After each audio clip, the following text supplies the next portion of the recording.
6187ರಲ್ಲಿ ನಗರ ಪ್ರದೇಶದಲ್ಲಿ ಅಲ್ಲ, ಗ್ರಾಮೀಣದಲ್ಲಿ 3463 ಅಂದರೆ 56% ಗ್ರಾಮೀಣ ಪ್ರದೇಶದಲ್ಲಿ ಡೆಂಗ್ಯೂ ಪ್ರಕರಣಗಳು ಬಂದಿದೆ. 44% ನಗರ ಪ್ರದೇಶದಲ್ಲಿ ಬಂದಿದೆ. ಅಂದರೆ ಬೆಂಗಳೂರಲ್ಲಿ ಈಗ 1563 ಆಗಿದೆ ಈ 6000 ಚಿಲ್ಲರೆಯಲ್ಲಿ.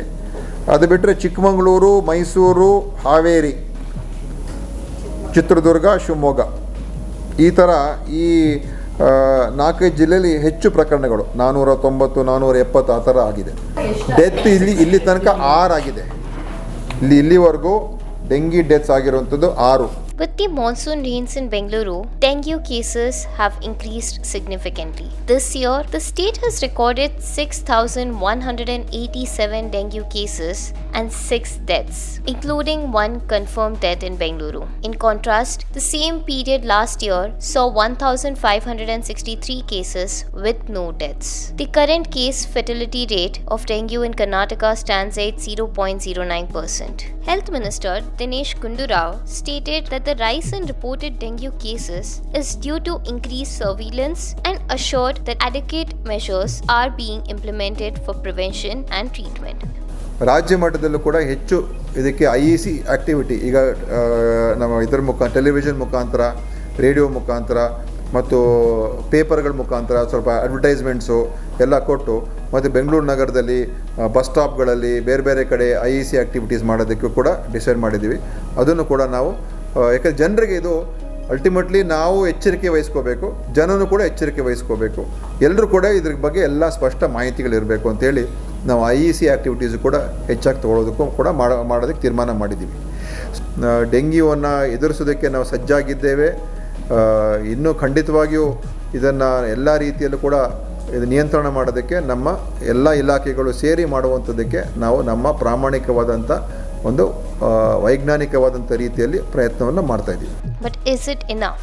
How can we prevent dengue? Let us talk to Dr. Basavaraj Kuntoji, who is a consultant for internal medicine at Manipal Hospital, Malleshwaram and Millers Road, to understand more about the increase in dengue cases and how to prevent it and keep ourselves safe. Much Dr. Basavaraj for doing this with us. And firstly, can you tell us how serious is the dengue situation in Bangalore and in Karnataka overall as well right now? Thank you, Akshata, for giving me a call and giving me this opportunity to speak to you. Yes, with respect to dengue fever, yes, we are seeing many dengue patients in Bangalore, but most of them we are able to manage at their home. Few of them need to be admitted also, and very rarely we have seen the patients with serious dengue illness also. Also, what are some common symptoms that are there? Because I think with this monsoon, people are confusing dengue and the symptoms of flu, the regular flu. So if you could tell us, what symptoms should people really be worried about? Yeah, so this actually needs to be taken care even by the family or their patients also. I think this question is relevant what you asked. With respect to dengue, the classical symptoms, what we say, they will have a high grade intermittent fever. So that means they will have a fever of around 102, 103, 104, and it will be intermittent. So once the fever subsides, they will be totally back to normal. So they will have a high grade intermittent fever, and the next predominant symptoms, they will have a generalized body pain, and most commonly they will also have a back pain. So dengue fever is also called as the break bone fever. So that means they will have a back pain or the body pain so much so that as if some bone is being broken. So intermittent fever, severe body pain, back pain, headache, and maybe the pain behind the eyes. So these are the most common symptoms what dengue patients present with. The next question that what you asked is, how does the flu virus symptoms patients present with? So these patients also will have an intermittent fever, but they will have a predominantly upper respiratory tract symptoms, like they will have a running nose, they will have a nasal block, they will have a throat pain predominantly. These are the symptoms, but we do have several tests how to differentiate later. But anyhow, both of them are the viral fever, and one need to take symptomatic treatment whenever they start with, and maybe either the patient or the family or the doctor will decide which way this illness is going on. Apart from just a flu virus, we are seeing few of the patients who does not belong to dengue, who does not belong to flu virus also. So it can be what we call chikungunya patients, and the chikungunya patients present predominantly with multiple joint pain. They will not be able to move their fingers. They will not be able to move their wrist. Also, they will not be able to walk. Also, and very few patients we have also seen what we call ricket cell infection.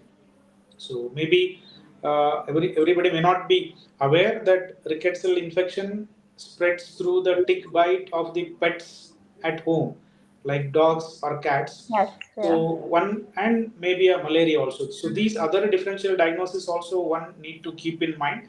Hence, it has to be left to the doctor after the patient presents with fever, body pain, and all. So these symptoms are also something that we are going to see for at least till the monsoon lasts in Bangalore, in the state. Also, you mentioned that some patients are able to recover at home. Can we know a bit about, in case if it's dengue, or at least we know that when it's normal flu, people tend to take some home remedies and somehow they recover within a week or at least in 2 3 days. But with dengue, especially in the beginning stage, people are still hesitant to go to a doctor and get the symptoms checked. Yeah. Till So what limit should they, stick to home and just see that if it's flu? Because that's also happening lately. no, can you repeat the last sentence? Yeah, till how many days would you suggest, or till what limit can they see that okay, it's very serious and they should check a doctor, or they can just check at home if we could get that also. Yeah, see, the dengue fever generally we divide into three phases. The day one onset of fever, if you take, generally they will have 3 to 5 days of fever, and and the fever subsides at the end of third day or fourth day or fifth day. And when the fever starts subsiding, they may land up with a critical phase, which all of us are worried. In this critical phase, some patients may have a bleeding manifestation. Some patients may have a organ failure like liver, heart, kidney failure. Some patients may have a fluid accumulation, and some patients may have a low blood pressure. So this is the most worrying symptoms. And after 2 3 days of it, critical phase gets over, they will get into the recovery phase. So the question is, how do we know when the patients with febrile phase are getting into the critical phase Yeah. at home? So what we call it as a warning signs. We call it as a dengue warning signs. At home, if somebody has got a severe vomiting, what we say intractable vomiting, if they've got a severe pain abdomen, or if they have done a basic blood test like liver enzymes and all, if the liver enzymes are more than 800, SGOT, SGPT more than 800, and if they present with altered sensorium, that means they behave abnormally, uh, if they have got a very high heart rate. So these are the some of the warning signs where they need to they should not take treatment at home. They should Yeah, approach the doctor doctor. directly. Also, who would be at higher risk? We understand that at least in the 6 deaths that happened due to dengue here, partly we understand that some had comorbidities, and we have been seeing advisories regarding pregnant women. Can we understand who would be at higher risk? Uh, see, with respect to the infection, any age group patients can develop this infection. It may be neonate or pediatric, adult, elderly, or a pregnant woman. And with respect to how serious in a particular age group, uh, there is no particular differentiation as such. Each individual uh, differs, presents variously. Obviously, uh, child and a pregnant and a elderly patients with comorbidities, because of their underlying comorbidities, how they will behave is different. So hence, we need to be more careful, cautious in these group of individuals. And can you also understand what precautions can one take to avoid getting infected in general? See, the dengue fever spreads through the mosquito bite. So the prevention is always better than the cure, especially once the rain starts and following the rain. We need to expect that yes, these mosquitoes will breed. So hence, what we call it as an individual measures and the community measures to prevent the spread of the mosquitoes or the mosquito bite. With respect to the individually, especially it bites during the morning time as well as the evening time. So it is advisable that they wear a full sleeves shirt, maybe a full pant, wear shoes and socks, so that the bite can Fully be covered, their body is fully covered in fully general. covered. Exactly. And the second one is yes, they can use the mosquito repellent coils, especially during this time, and they can also use the mosquito repellent lotion, body lotions, which are available. And inside and outside the home, see that the stagnation of the water is not kept.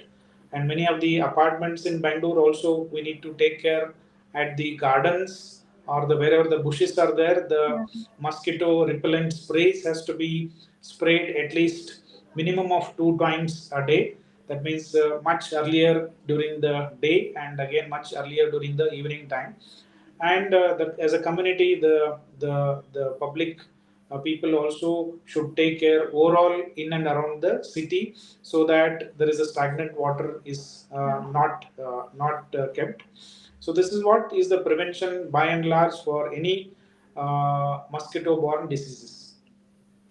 Also, is it true that we see on social media that if a mosquito bites in the morning, daytime, it causes dengue and not at the night time? What is it all about? If you could also tell us a bit, because there's a lot of misinformation going on. See, dengue fever is particularly spread through the Aedes mosquito, and this Aedes mosquito generally bites during what we call dawn and dusk. So that is the morning and the evening period. So nothing like that is a morning bite or the evening bite. So mosquito bite is a bite, whether it bites in the morning, Yeah, afternoon, evening. right. So if it is infected, we need to be careful.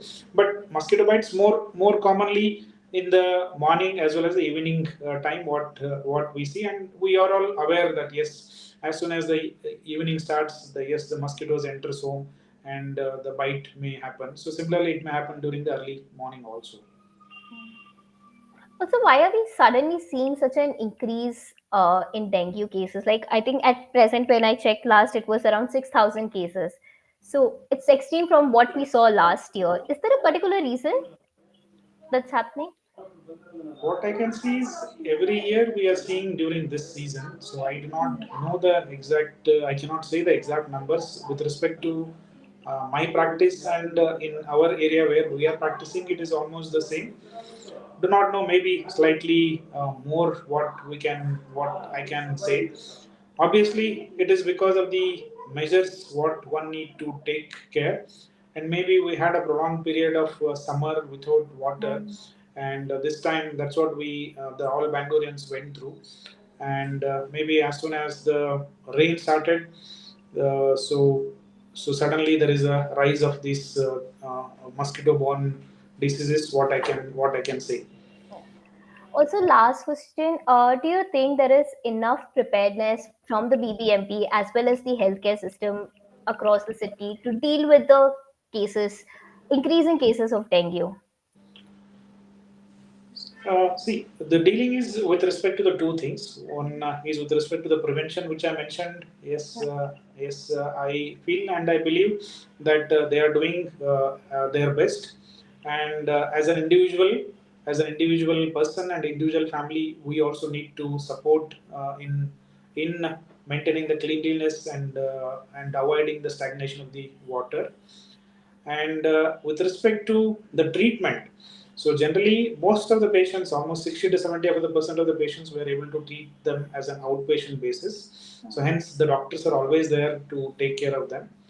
And the next thing is, yes, very few patients needs an admission to the hospital, and among them very few patients require admission to the ICU. So with respect to the beds that are required to take care of these dengue patients, I don't think there is a problem.